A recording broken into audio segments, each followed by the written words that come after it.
হাদিস বলে মায়ের খেদমত করা কখনো ফরজ, কখনো মুস্তাহাব, কখনো ওয়াজিব, কিন্তু বইয়ের খেদমত করা সব সময়ই ফরজ। কারণ মায়ের তো আরও অনেকগুলো সন্তান আছে, কিন্তু বইয়ের তো আছে মাত্র একজনই স্বামী, তাই না?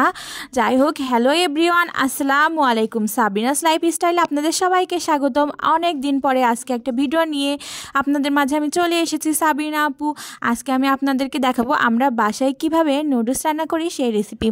যাই হোক, প্রথমে তো দেখলেন যে বিভিন্ন রকম সবজি প্রথমে সেদ্ধ করে নিলাম। তারপরে যখন হচ্ছে সবজিটা মোটামুটি সেদ্ধ হয়ে গেছে মনে হয়েছে, তখন হচ্ছে নুডলসটা দিয়ে দিয়েছি। দেওয়ার পরে নুডলসটা ভালোভাবে সেদ্ধ করে নিয়েছি পানি দিয়ে। অবশ্যই খেয়াল রাখবেন যে নুডলসটা বেশিও সেদ্ধ যেন না হয় আর কম সেদ্ধ না হয়। যাই হোক, নুডলসের রেসিপি আর দেওয়ার কি আছে, সবাই তো জানেন এই রেসিপিটা কেমন করে করতে হয়। তাও মনে করলাম আমরা যে এইভাবে বাসায় নুডলস রান্না করি সেটাই আপনাদের সাথে শেয়ার করি। তারপর হচ্ছে নুডলসটা ভালোভাবে পানি ঝরিয়ে চুলায় একটা কড়াই বসিয়ে পেঁয়াজ মরিচ ভালোভাবে ভেজে নিলাম।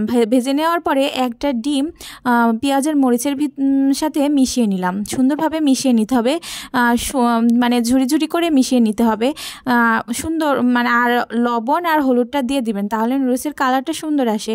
তারপরে যখন ডিমটা ভালোভাবে পেঁয়াজ আর মরিচের সাথে মিশানো হয়ে যাবে, তখন আপনার আগে থেকে পানি ঝরানো নুডলস আর সবজিটা দিয়ে দিবেন। তারপর সুন্দরভাবে নেড়েচেড়ে আপনারা সুন্দরভাবে নাড়তে থাকবেন। অবশ্যই খেয়াল রাখবেন যে নিচে যেন না লেগে যায়। নিচে লেগে গেলে কিন্তু খেতে আর ভালো লাগবে না। আর অবশ্যই চুলার আঁচটা মিডিয়াম টু লো হিটে দিতে হবে। আমার কাছে তো নুডলস রান্না খেতে অনেক ভালো লাগে। আপনাদের কার কার নুডলস রান্না খেতে ভালো লাগে অবশ্যই জানাবেন। তারপর এই তো আমার নুডলসটা কিন্তু অলমোস্ট প্রায় হয়ে গেছে। আর আমরা কিন্তু বাসায় এইভাবেই নুডলস রান্না করি। আর এটা আমার আম্মুর হাতের নুডলস। আমার আম্মু তো খুব সুন্দরভাবে রান্না করে আর খেতেও অনেক ভালো লাগে।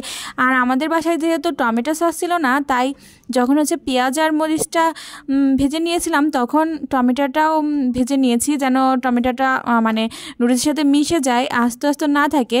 ওই পর্যায়ে টমেটোটা দিয়ে দিবেন। টমেটোটা আপনার সসের মতো হয়ে যাবে। আর আমার কাছে মনে হয় টমেটো সস ছাড়া নুডলসটা একদমই খেতে ভালো লাগে না, তাই আমি টমেটো না থাকলে এই ফাঁকিবাজি বুদ্ধিটা করে থাকি। তারপর যখন দেখবেন নুডলসটা প্রায় হওয়ার মতো হয়ে গেছে, নুডলসের ভিতরে যে ম্যাগি মশলা থাকে সেই মশলাটা নুডলসের ভিতরে দিয়ে দিবেন। দেওয়ার পরে ভালোভাবে নেড়েচিড়ে নামিয়ে নিলেই হয়ে যাবে আজকের পারফেক্ট নুডলস রান্নার রেসিপি। তো এতক্ষণ ধরে আমার নুডলস রান্না দেখার জন্য সবাইকে অনেক অনেক ধন্যবাদ। আর এইভাবেই আমার পাশে থাকবেন আশা করছি। আর সবাই ভালো থাকবেন।